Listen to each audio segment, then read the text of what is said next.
Hi friends, hello అందరికీ నమస్కారం. Welcome to our channel Prasu Mohan వంటిల్లు. అందరు బాగున్నారా ఫ్రెండ్స్? నేనైతే బాగున్నాను. మీరంతా బాగుండాలని ఆ దేవుని మనస్ఫూర్తిగా కోరుకుంటున్నాను.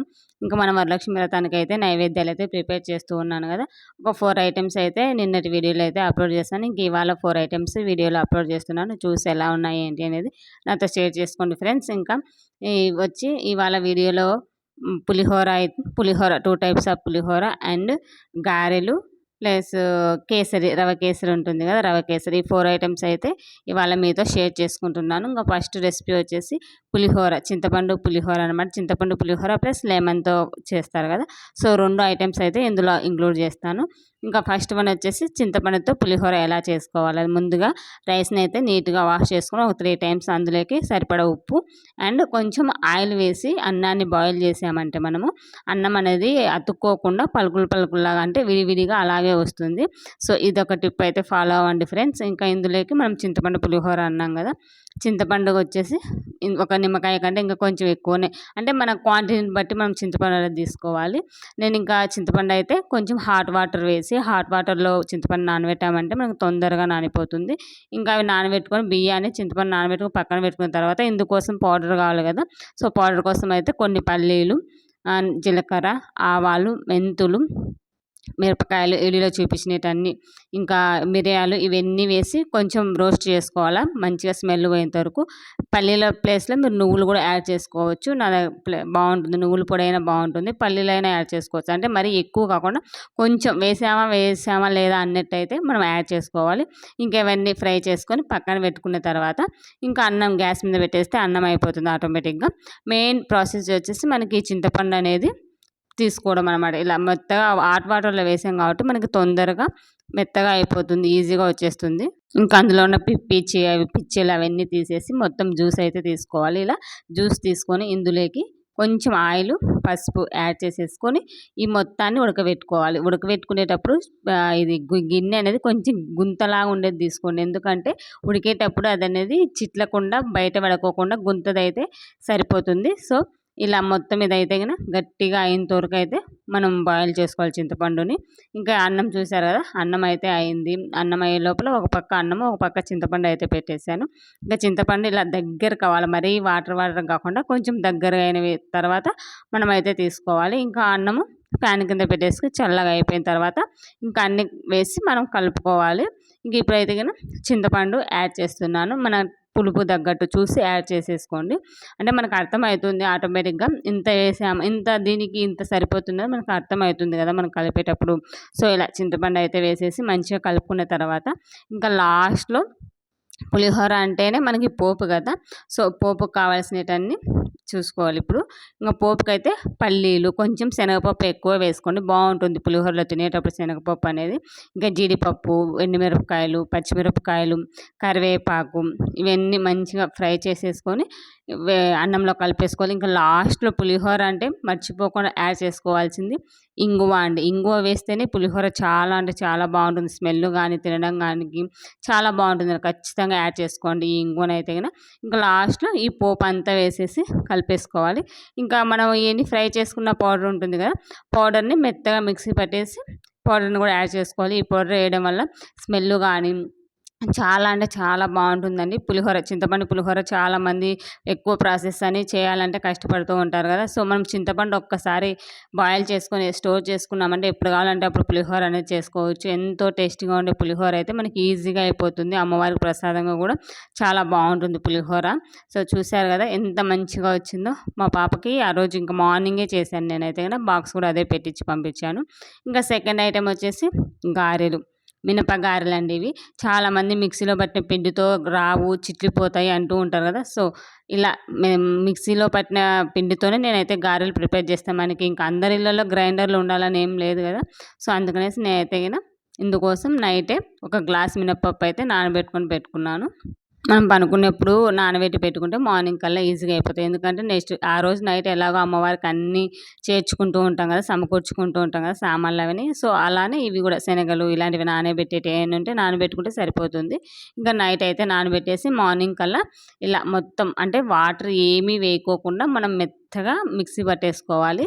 మరీ గట్టిగా ఉంది మిక్సీ పట్టలేదంటే కొంచెం వాటర్ లిటిల్ బిట్ వాటర్ అయితే యాడ్ చేసుకుని, అంతేగాని ఎక్కువ వాటర్ వేస్తే వడ వేయడానికి సరిగా రాదు. సో ఇలా అయితే ఇంకా నేనైతే ఏ వాటర్ వేయలేదని కొంచెం కొంచెం ఆపి మరీ మిక్సీ పట్టేసాను. ఇలా మెత్తగా పట్టుకున్న తర్వాత ఇందులోకి జీలకర్ర, కొంచెం వంట సోడా అండ్ కొత్తిమీర, పచ్చిమిర్చి, ఇంకా మనం అమ్మవారికి పెడుతున్నాం కాబట్టి ఆనియన్స్ అయితే వేయకూడదు. మామూలుగా మనం గారెలు వేసుకుంటే గిన ఆనియన్స్ యాడ్ చేసుకోవచ్చు. అమ్మవారి ప్రసాదం కాబట్టి ఇందులో ఆనియన్స్ అనేది యాడ్ చేసుకోవద్దు, ఎప్పటికైనా గుర్తుపెట్టుకోండి. ఇంకా వంట సోడా వేసిన తర్వాత ఇలా మెత్తగా పిండి అంతా ఒక 5 మినిట్స్ చేత్తో మంచిగా అనుకున్నామంటే ఫ్లఫీ లాగా వస్తుందన్నమాట. చూస్తున్నారు కదా వీడియోలో, మంచిగా ఫఫ్లీ లాగా వస్తుంది. మనం వేయడానికి కూడా ఈజీగా ఉంటుందన్నమాట. సో ఇంకా ఆయిల్ కాయిందా లేదా అని చూసుకొని వాటర్లో చెయ్యి అద్దుకొని దాని తర్వాత ఇలా గారెలు వేసేసుకోవడమే. ఇలా మా చేత్తో కాలేదు అంటే గిన పేపర్ మీద అయినా కూడా ఒత్తి వేసుకోవచ్చు. ఆటోమేటిక్గా ఈజీగా మినపప్పు అనేది ఈజీగా గారెలు వచ్చేస్తుందండి. చేత కాని వాళ్ళు కూడా ఫస్ట్ టైం అయినా చేసేసుకోవచ్చు. ఇలా టిప్స్ యూజ్ అయితే గిన చేతిని వాటర్లో మంచిగా తడుపుకొని తర్వాత పిండి తీసుకుని మధ్యలో హోల్ పెట్టేసి ఆయిల్లో వేసేసుకోవడమే. ఇలా వేసుకున్న తర్వాత ఫస్ట్ వేసినప్పుడు హై ఫ్లేమ్లో పెట్టండి, తర్వాత లో ఫ్లేమ్లో పెట్టండి. ఎందుకంటే లోపల పిండి కూడా కాలాలి కదా. సో అందుకనేసి ఇలా లో ఫ్లేమ్లో పెట్టేసి కొద్దిసేపు ఫ్రై అయిన తర్వాత మళ్ళీ హై ఫ్లేమ్లో పెట్టి చేసుకున్నామంటే గారెలు చాలా అంటే చాలా బాగా వస్తాయి. ఇంకా గ్రైండర్లో పిండే మంచిగా వస్తుందని చాలామంది అంటారు, బట్ ఏం అవసరం లేదు. ఇలా మిక్సీలో కూడా మనం ఈజీగా గారెలు చేసేసుకోవచ్చు. సో చూసారు కదా ఎంత మంచిగా వచ్చాయో షేప్ అనేది కానీ పిండి కానీ. పిండి అనేది కొంచెం వంట సోడా వేసి మంచిగా కలుపుకుంటే మనకి బాగా మెత్తగా వస్తుంది. సో అందువల్ల మనం గారెలు వేసేటప్పుడు ఈజీగా ఉంటుందన్నమాట. సో ఇదే ఫ్రెండ్స్, ఈ గారెలు అయితే కనుక ఈజీగా మనకి ఒక 20 మినిట్స్లో అయితే చేసేసుకోవచ్చు అమ్మవారికి గారెలు అయితే కనుక. ఇంకా నేనైతే కనుక ఆ రోజు ఈవినింగ్ చేశాను. ఇంకా అలాగే దీపం పెట్టాను కదా, అమ్మవారి దగ్గర పెట్టి వీడియో అయితే తీసుకున్నాను ఫ్రెండ్స్. ఇంకా థర్డ్ వన్ వచ్చేసి లెమన్ రైస్. ఇది కూడా సేమ్ ప్రాసెస్. లెమన్ రైస్ ఇంకా ఈజీగా అయిపోతుంది చింతపండు పులిహోరతో పోలిస్తే. ఇంకా అన్నం ఎలాగో కలిపేసి పెట్టుకుంటాం కదా మనం, దద్దోజనానికి, పులిహోరకి, వీటన్నిటికీ సరిపోతుంది.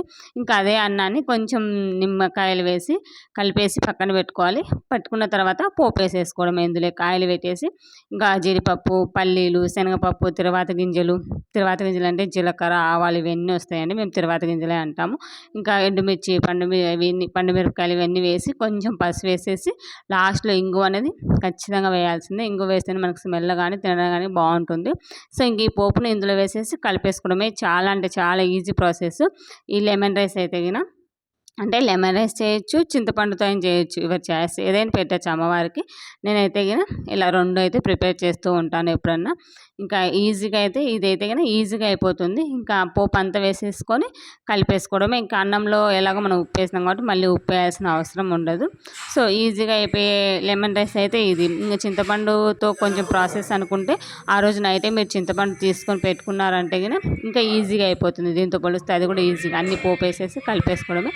థర్డ్ వన్ అయితే ఇదే ఫ్రెండ్స్. ఎలా ఉందో నాతో కామెంట్ చేయడం మర్చిపోవద్దు. ఖచ్చితంగా లైక్ చేయండి నా వీడియోకి. ఇంకా ఫోర్త్ రెసిపీ వచ్చేసి రవ కేసరి. అన్నీ ఈజీగా అండి. అంటే 1 అవర్ 1.5 అవర్లో ఈజీగా చేసేసుకోవచ్చు. అంటే మనం అన్ని ప్రాసెస్ని బట్టి ఇలాగ నెయ్యి వేసేసి ఇందులో డ్రై ఫ్రూట్స్ అన్నీ యాడ్ చేసేసుకొని ఫ్రై అయిన తర్వాత ఇదే ప్యాన్లోకి రవ తీసుకొని మంచిగా ఫ్రై చేసుకోవాలి. ఈ రవ అనేది చాలామంది పచ్చిదే వేసేసి అలాగే ఉడికించేస్తారు. ఉడికించడం వల్ల బంకగా ఉండి ప్లస్ గడ్డలు కట్టుకుంటూ ఉంటుంది మొత్తం ఒకేసారి వేయడం వల్ల. సో అలా కాకుండా ఇలా నెయ్యిలో సేమియా అయినా సరే రవ అయినా ఏదైనా సరే ఇలా మనం నెయ్యిలో వేయించామంటే గడ్డ కట్టదు, ప్లస్ బంకలేక లేకుండా మంచిగా వస్తుంది. ఇంకా ఇందులోకి చాలామంది ఫుడ్ కలర్స్ అయితే యూజ్ చేస్తారు కదా. ఫుడ్ కలర్ మా వారికి అస్సలు ఇష్టం ఉండదు. ఇంట్లో కూడా నాకు వాడనీయడు అనమాట ఈ ఫుడ్ కలర్ అనేది. అందుకనేసి నేను కొంచెం పసుపు అయితే యాడ్ చేస్తాను. ఎందుకంటే కలరింగ్ కోసం అనేది. మరీ వైట్గా ఉంటే తినలేరు కదా. నేను అందుకనేసి కొంచెం వీడియో కూడా చేస్తున్నాను అనేసి నేనైతే పసుపు యాడ్ చేసి, పసుపు వేస్తే స్మెల్ వస్తుంది కదా అక్క అనుకుంటాము. స్మెల్ ఏమి రాదండి. ఇలా ఫ్రై చేయడం వల్ల మనకి ఆ పసుపు స్మెల్ అనేది అస్సలు కనిపించదు. కలర్ బాగుంటుంది, చూడడానికి మంచిగా ఉంటుంది అనమాట. సో అందుకని ఫుడ్ కలర్ అనేది మా ఇంట్లో నాట్ అలౌడ్ అనమాట. మా వారు అస్సలు ఒప్పుకోడు ఫుడ్ కలర్ వేయడానికి. ఇంకా ఇందులోకి ముందుగా పాలు ఇవన్నీ బాయిల్ చేసి పెట్టుకుంటాం కదా, అందులో ఈ రవ్వ వేసేసి మంచిగా కలిపేసుకోవడమే. ఇంకా మధ్యలో కొంచెం నెయ్యి యాడ్ చేసుకోవాలి. ఇంకా షుగరు టేస్ట్కి తగ్గట్టు షుగర్ యాడ్ చేసుకొని కొంచెం నెయ్యి వేసుకొని యాడ్ చేసుకుంటే మనకి ఇది ఆటోమేటిక్గా గట్టిపడిపోతుంది. ఇప్పుడు లూజ్ ఉంది కదా, ఒక 5 మినిట్స్ అలాగే వదిలేసామంటే ఆటోమేటిక్గా గట్టిగా అయిపోతుంది. ఎంతో టేస్టీగా ఉండే మన కేసరి అయితే రెడీ అయిపోతుంది. చూసారు కదా, ఈజీగా అంటే ఇలా ప్రసాదాలు అయితే ప్రిపేర్ చేసేసుకోవచ్చు అండి. ఏ హడావుడి ఏవి లేకోకుండా, అంటే ఒక్కో దాన్ని బట్టి ఒకటి అంటే టైం టేకింగ్ లేకుండా ప్రాసెస్గా చేసుకొని పోతే ఈజీగా చేసేసుకోవచ్చు నైవేద్యాలు అనేది. సో ఇదే ఫ్రెండ్స్ ఇవాళ వీడియో అయితే ఎలా ఉంది ఏంటి అనేది ఖచ్చితంగా చెప్పండి. మన ఛానల్ ఎవరైనా పరిచయం చేస్తున్నారు ప్లీజ్ సబ్స్క్రైబ్ చేయండి. మరో వీడియోతో మళ్ళీ కలుసుకుందాం. By by, take care.